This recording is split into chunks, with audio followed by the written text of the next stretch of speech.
Mesdames, Messieurs, bonsoir et bienvenue aux 20h de la télévision du Burkina. À la une de l'actualité ce soir, elle a en fait été députée, présidente de parti politique et candidate malheureuse à la présidentielle. C'est en tant que médiateur du Faso que Sarah Sérémé revient sur la scène.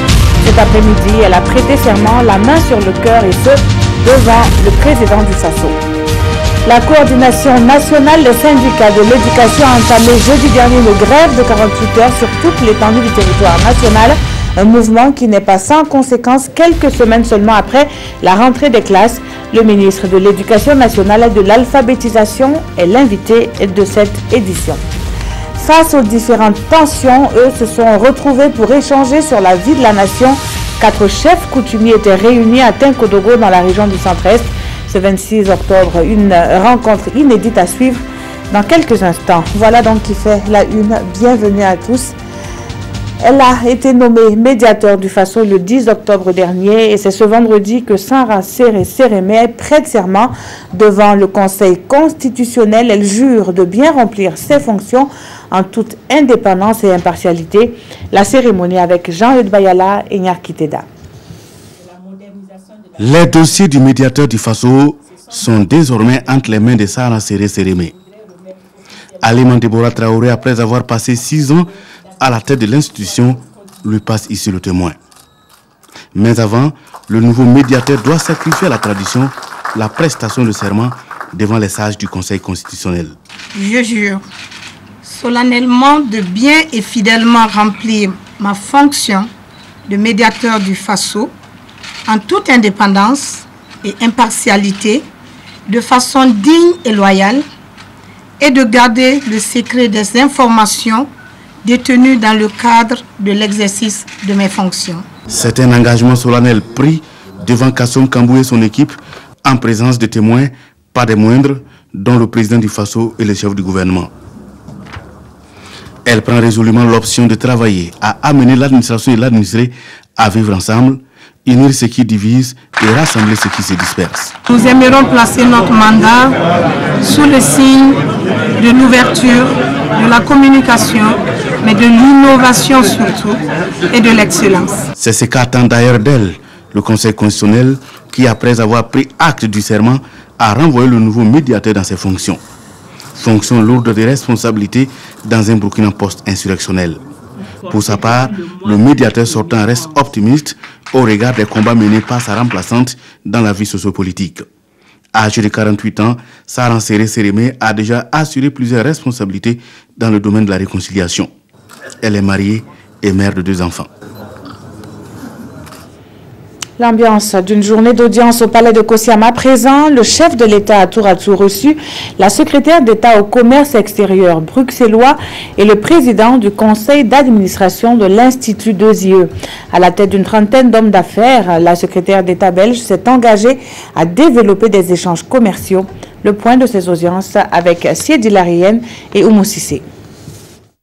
Une délégation de chefs d'entreprise belges conduite par la secrétaire d'État au commerce extérieur chez le président du Faso. En visite à Ouagadougou, cette délégation est venue nouer des partenariats avec les hommes d'affaires burkinabés. 30 entreprises qui ont fait le voyage jusqu'à Ouagadougou pour rencontrer des entreprises burkinabées avec lesquelles elles souhaitent nouer des partenariats et des échanges commerciaux. Mais aussi pour rencontrer les autorités officielles pour parler des opportunités dans le cadre du plan national de développement économique et social. C'est donc pour nous une première mission de cette ampleur. À la suite de la délégation belge, Rochma Christian Kaboré s'est entretenu avec le président du conseil d'administration de 2IE. Les discussions ont porté sur les perspectives de sortie de crise de l'Institut. C'est de clarifier les états financiers, de les clarifier, de les purifier et de proposer de nouvelles orientations académiques, organisationnelles et stratégiques. Et, en fin de compte, de nous proposer le profil d'un nouveau directeur général qui prendra la continuité de 2IE. Abdoulaye Aboubakari a également présenté ses condoléances au peuple burkinabé suite au décès de Salif Diallo. Celui-ci aurait participé à la création de 2 yeux au Burkina Faso. L'audience de confirmation des charges du putsch manqué se poursuit au tribunal militaire contre le cerveau présumé. Il est entre autres reproché l'atteinte à la sûreté de l'État, la trahison et le crime contre l'humanité.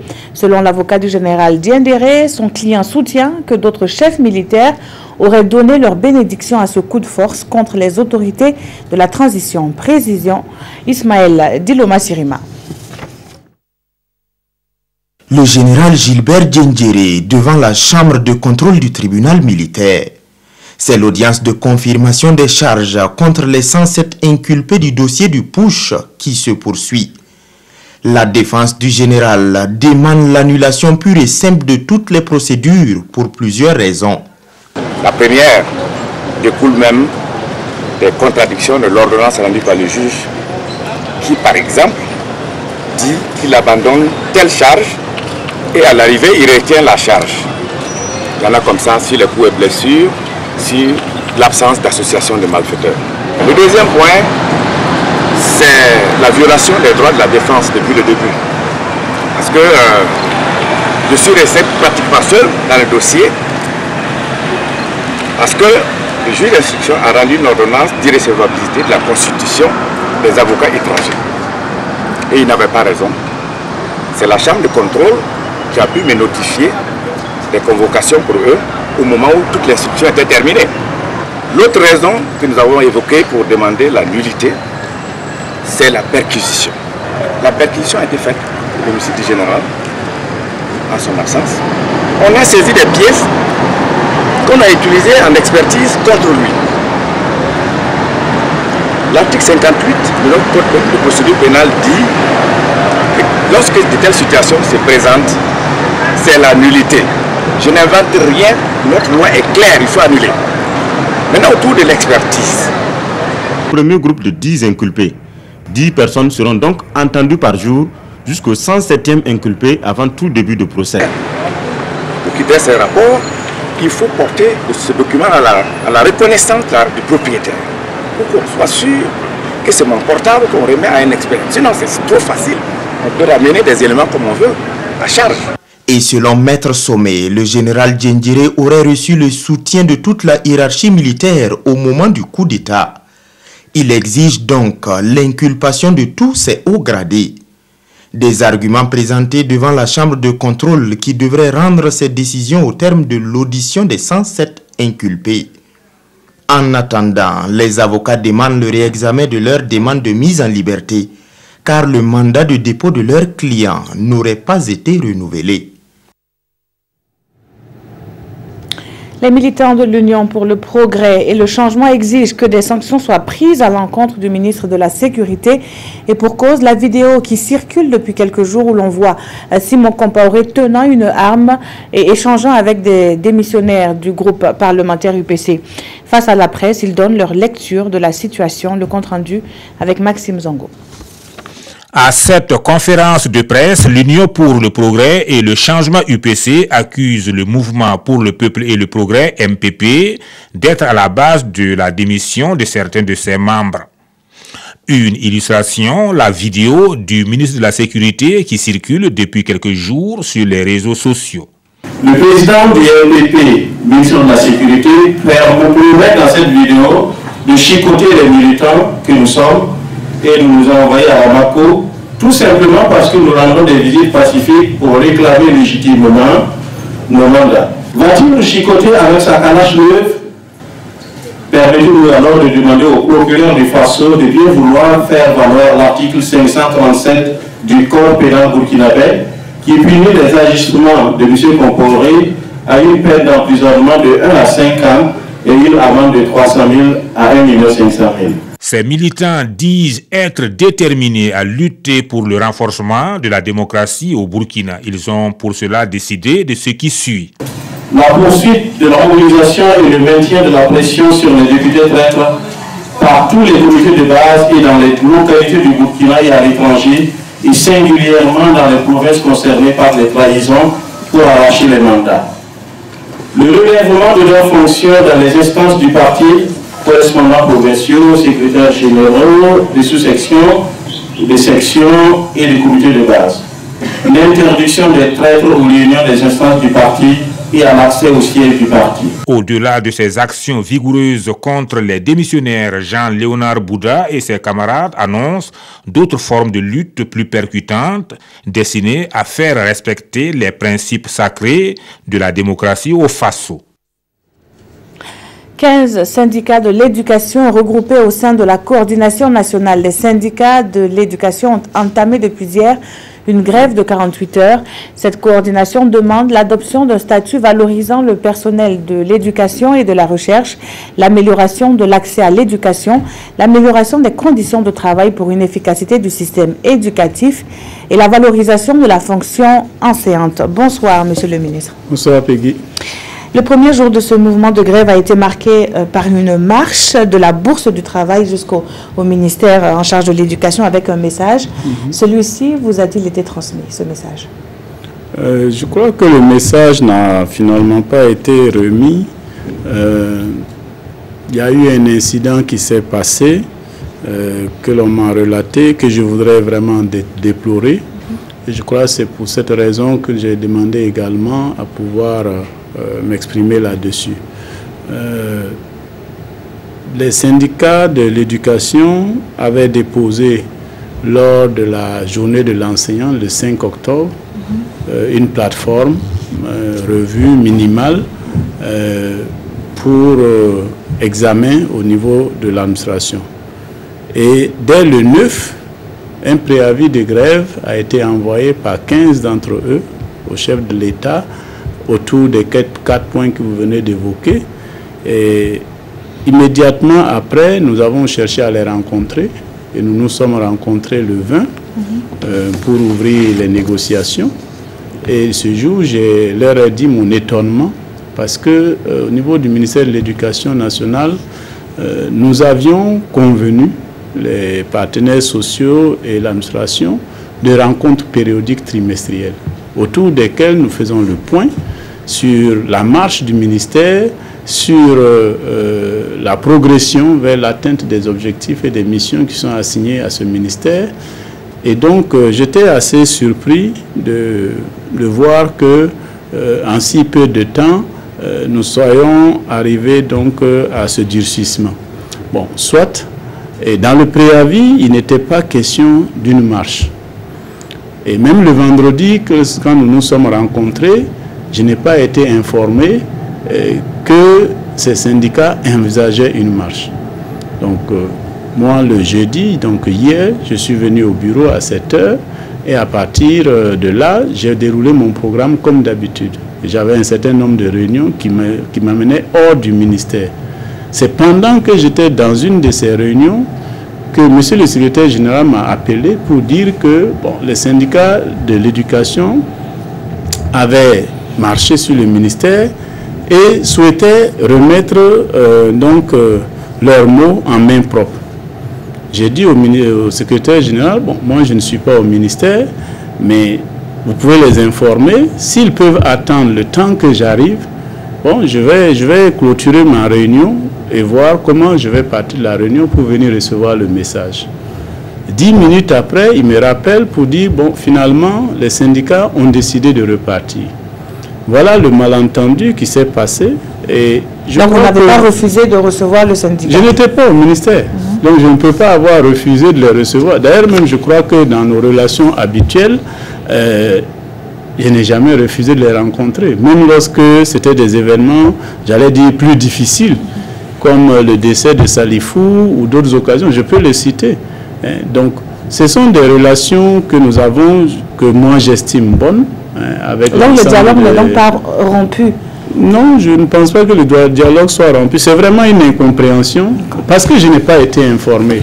Et eux ont supposé qu'ayant fait une demande pour marcher à la mairie m'aurait informé de leur initiative. Sauf que dans la réalité, la mairie ne m'a pas informé. Et donc, c'est vraiment de toute bonne foi que je n'étais pas au ministère et que j'avais même demandé à ce qu'ils puissent patienter le temps que j'arrive au ministère. Alors, la plateforme revendicative qui a été déposée il y a plusieurs mois, ils estiment qu'elle tarde à être satisfaite. Qu'est-ce qui retient donc une réponse à cette demande-là? Non, je crois que là-dessus, nous avons la même compréhension de ces points. Le rôle d'un syndicat, comme ils le disent, c'est lutter pour les conditions de vie et de travail de leurs membres. Ces conditions-là sont nécessairement en perpétuelle évolution. D'accord? Nous cherchons du côté de l'administration, bien sûr, à faire également de notre possible pour améliorer ces conditions, parce qu'il y va également de notre intérêt. Donc, quand ils disent que ça met beaucoup de temps, c'est aussi en fonction des moyens que l'État a. Quand vous prenez le premier point, l'adoption d'un statut valorisant des personnels de l'éducation et de la recherche. Ouais. Beaucoup de choses sont faites. Il vous souviendra que l'année dernière, il y a eu un certain nombre de négociations, que ce soit avec l'enseignement supérieur, que ce soit également avec l'éducation. Individuellement, chacun des syndicats a sa plateforme. Certains ont des protocoles d'accord avec l'administration que nous exécutons et dont nous leur rendons compte d'ailleurs individuellement ou parfois collectivement lors des rencontres périodiques que nous avons avec eux. Alors, bien sûr, ils estiment peut-être que ça ne va pas assez vite ou bien que les propositions de l'administration ne sont pas à la hauteur de leurs attentes. Et ça, on peut le leur concéder. Mais nous, de notre côté, également, nous avons un certain nombre d'indicateurs qui fondent le travail que nous devons mener. Il ne faut pas promettre quelque chose que tu ne peux pas remplir ou satisfaire. C'est ça la démarche aussi de l'administration.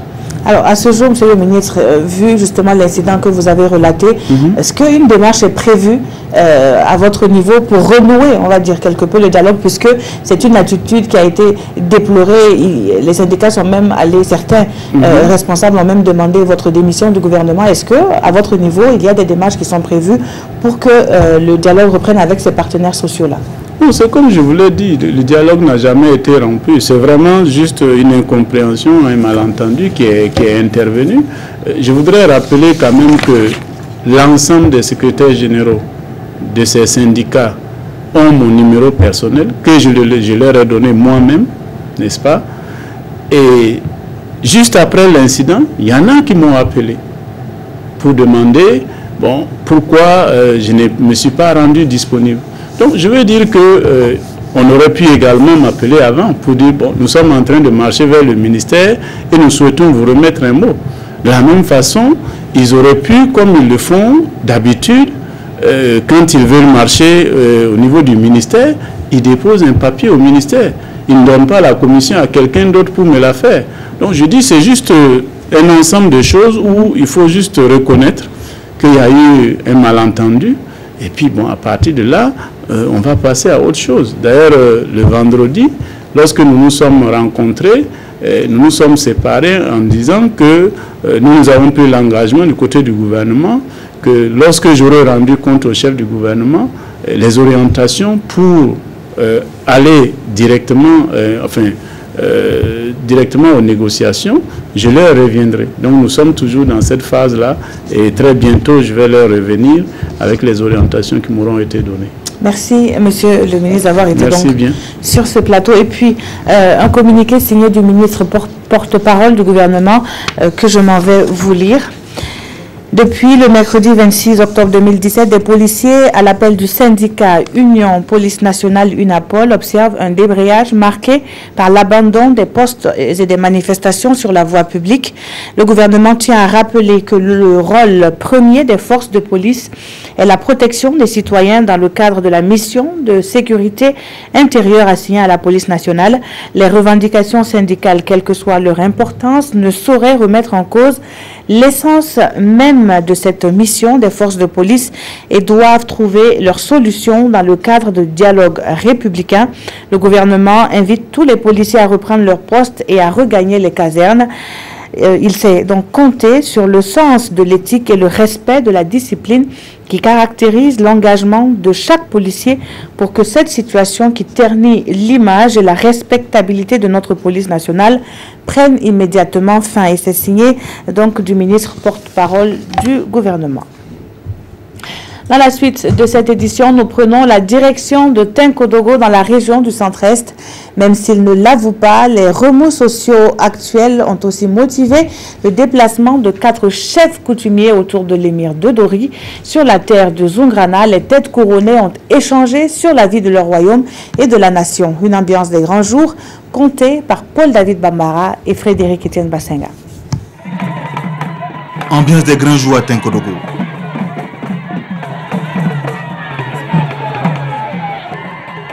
Quatre des 5 Dima et leur invité spécial, l'émir de Dori, réunis dans un même espace, cela n'arrive pas toujours.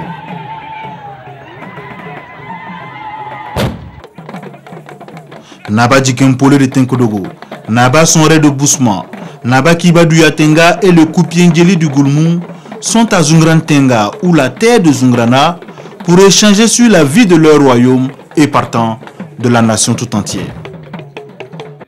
Après des échanges avec les autorités administratives, les 4 Dima entrent en conclave sans leur inviter l'émir de Dori. Dehors, aussi bien dans la cour royale qu'à l'extérieur, les réjouissances se poursuivent. Une foule qui ne veut pas se faire raconter, elle veut tout voir. Après près de 4 heures d'échange, les chefs livrent leur message, un message un peu policé. J'ai un regroupement familial de mes pères. Vous savez que nous tous, nous sommes issus d'une même famille. Bon, les retrouvailles que vous avez dû quand même certainement constater, ce sont des retrouvailles de concertation, de causerie, pour que le Burkina Faso reste en paix. Pour que le monde évolue systématiquement de manière respectueuse. Est-ce qu'on peut savoir s'il y a des résolutions qui ont été prises par rapport à la vie? Oui, des résolutions qui ont été prises, bien entendu, bien sûr. Mais cette résolution, c'est entre nous. On ne peut pas quand même éparpiller ça dehors. Naba Djikempole raccompagne ses hôtes. La prochaine rencontre aura lieu à Bousma. Direction la représentation nationale ici à Ouagadougou où se mène un plaidoyer, celui d'un changement de comportement pour l'atteinte des objectifs définis par l'ONU-SIDA. Le directeur exécutif de l'agence onusienne était face aux parlementaires. Son message à suivre dans ce reportage de Isiaka Ouedraogo et Aimé Solange Guigma. À la tribune de l'Assemblée nationale, le directeur exécutif de l'ONU-SIDA a adressé l'état des lieux du VIH-SIDA dans le monde et au Burkina, dont les efforts en termes de prise en charge et de couverture des soins sont appréciables d'après lui. Michel Sidibé a également partagé avec les députés un certain nombre d'attentes. Il s'agit entre autres d'une révision des lois pour le renforcement de l'accès des soins aux malades et de l'éducation sexuelle des jeunes et également pour plus de ressources pour l'épanouissement de la jeunesse. À partir du moment où vous êtes démunis, à partir du moment où vous êtes vulnérable, à partir du moment où vous êtes pris en otage par la pauvreté, il est très difficile pour vous d'avoir accès à l'information, d'avoir accès aux services de santé, de vous protéger. Et le Parlement est pour moi l'instrument le mieux habilité pour nous aider à aller vers cette transformation en profondeur, en faisant en sorte que des lois protègent, en faisant en sorte que des lois créent des espaces pour permettre aux uns aux autres de s'exprimer et faire consolider nos démocraties. Nous, en tant que parlementaires, nous avons été très honorés. Dans notre pays, les résultats, comme il l'a indiqué lui-même, sont très probants, mais il ne faut pas, j'allais dire, dormir sur nos lauriers. Il y a des actions fortes envers certaines communautés et peut-être que des lois seront disponibles pour faire en sorte que ces proches-là n'amènent pas le système à revenir en arrière. Le secrétaire général adjoint de l'ONU a également appelé les parlementaires à réfléchir sur une possible production locale des médicaments. Il a aussi présenté son plan de rattrapage pour la réduction de la transmission mère-enfant et des nouvelles infections. Restons à l'Assemblée nationale où se mènent des séances en plénière. Un seul ministre était face aux députés dans l'après-midi d'hier. Alpha Barry des Affaires étrangères a motivé l'adoption de 2 projets de loi. Issaka Outraogo et Mariam Dao nous en disent plus. En séance plénière, les 111 députés votants du jour ont à l'unanimité adopté 2 projets de loi présentés par le gouvernement. Le premier porte sur le traité révisé de l'autorité de développement intégré des États du Liptako-Gourma adopté le 24 janvier dernier à Niamey au Niger. Cette nouvelle loi ainsi adoptée attribue de nouvelles missions à l'autorité du Liptako-Gourma. Désormais, l'autorité du Liptako-Gourma peut développer, s'occuper ou en tout cas élaborer et lancer, exécuter des projets. Ce sera plus seulement dans la partie dit du Liptako-Gourma, c'est-à-dire la partie sahélienne de notre pays. L'autre aspect qui est introduit dans ce traité, c'est les aspects sécuritaires. Comme vous le savez, c'est les enjeux aujourd'hui et les 3 pays sont confrontés aux défis sécuritaires. Donc désormais, l'ALG ne va pas s'occuper que seulement du développement, mais aussi de la sécurité. Quant au second projet de loi, il est relatif à un accord de l'Organisation mondiale du commerce sur la facilitation des échanges adopté à Bali, en Indonésie, en décembre 2013. Ça permettra à notre pays qu'il y ait plus de fluidité dans les importations des produits venant de l'extérieur. C'est un accord général qui a été déjà ratifié par la plupart des pays de l'UEMOA. Il ne restait que 2 pays, la Guinée-Bissau et le Burkina. Donc le Burkina, c'est chose faite. Ces 2 projets de loi ont fait d'abord l'objet de travaux en commission avant leur adoption aujourd'hui en plénière. La première cotation publique de l'emprunt obligataire du Burkina pour la période 2017-2027 a été lancée ce jeudi à Ouagadougou. Cette cotation à la Bourse régionale des valeurs immobilières fait suite à l'opération du Trésor public en vue de financer le PNDES. À 122 milliards de francs CFA avaient été mobilisés au terme de 2 semaines de souscription. Explication d'Aouda Ouattara, Nathalie Sawadogo. Voici lancée la première cotation de l'emprunt obligataire TPBF 6,5% 2017-2027. L'enjeu ici, c'est de permettre aux Burkinabés et tous ceux qui le souhaitent d'acheter les titres et les vendre sur le marché financier régional, c'est-à-dire la BRVM, la Bourse régionale des valeurs mobilières. Toute chose qui va permettre à l'État burkinabé de financer le PNDS par ses propres ressources. Lorsqu'on a lancé cet emprunt obligataire, nous étions à la recherche de 75 milliards de francs CFA. Il y a eu une sursouscription. Et finalement, nous avons eu en tout cas 122 milliards au niveau du marché. Cette levée de fonds est la 6e du genre et est réalisée avec l'appui de Coris Bank International. Les résultats de la première cotation selon le DG de la BRVM UEMOA dénotent une marque de confiance pour les investisseurs dans l'économie du Burkina. Les résultats de la première cotation sont très clairs. Le titre est maintenu au même niveau de cours. Cela veut dire que les investisseurs considèrent qu'il n'y a pas de crainte ou de difficultés quelconques liées à la signature de l'État du Burkina. Au-delà du Burkina Faso, d'autres pays comme la Côte d'Ivoire, le Togo, le Sénégal, le Niger ont eux aussi souscrit au titre de l'État du Burkina. Cela témoigne que l'intégration financière en matière boursière est une réalité dans les pays de l'UEMOA. Le pôle de croissance de Bagré enregistre pour sa part de nouveaux investissements grâce à un financement de la Banque mondiale. Plus de 3000 hectares seront aménagés au profit des producteurs. Le suivi des travaux engagés sur le terrain avec Césaire Carrefour et Maxime Zongo.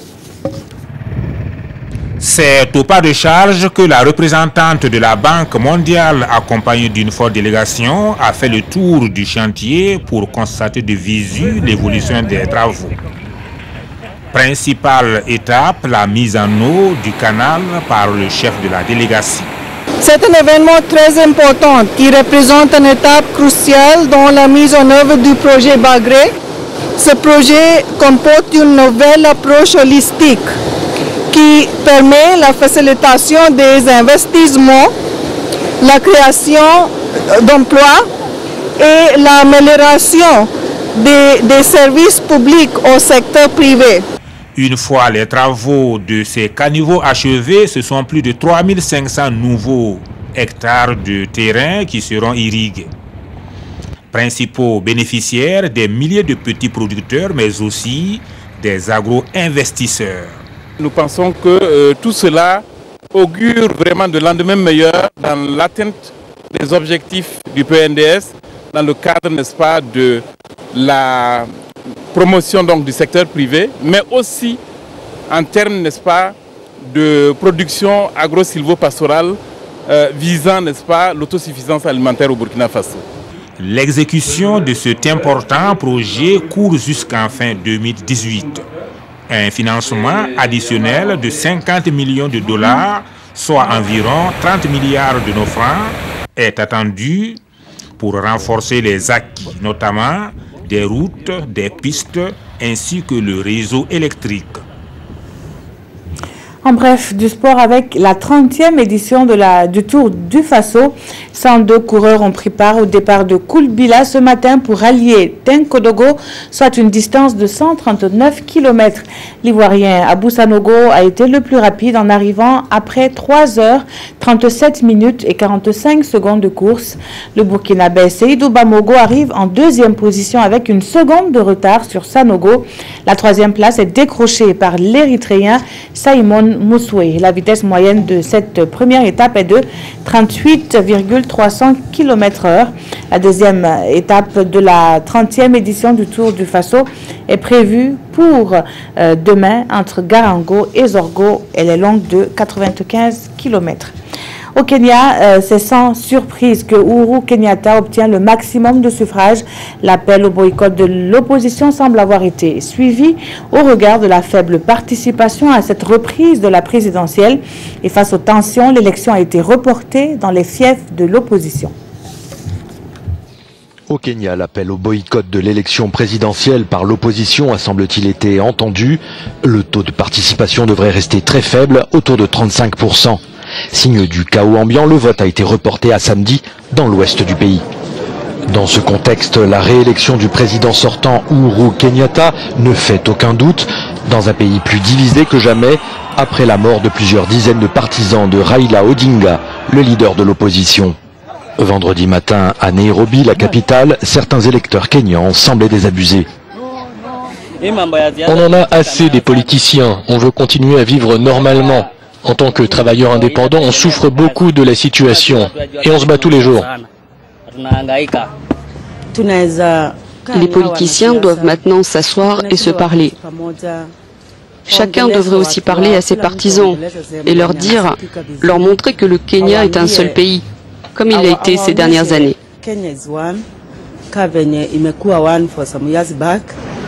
Lassitude des électeurs kenyans et inquiétude de la presse. Vendredi matin, le quotidien La Nation a publié un éditorial expliquant que le pays ressortira plus fracturé que jamais de cette élection présidentielle. Les quotidiens nationaux, eux, reviennent sur la démission de Tahirou Barry du département de la culture, des arts et du tourisme. Donc, cette démission fait la une et la revue de presse est signée de Vincent Kenrobeogo. Les faits sont têtus. Tahirou Barry a quitté le gouvernement. C'est l'annonce de l'Express du Faso qui, en 2 petites colonnes, fait quelques observations. D'abord, rien de surprenant car les analystes avaient prédit une recomposition de la classe politique nationale après le décès de Salifou Diallo. Ce n'est pas non plus un non-événement, poursuit le journal, parce que si la position de Tahirou est celle de son parti, cela voudrait dire que les 2 députés du parent quitteront la majorité parlementaire et le pouvoir sera fragilisé.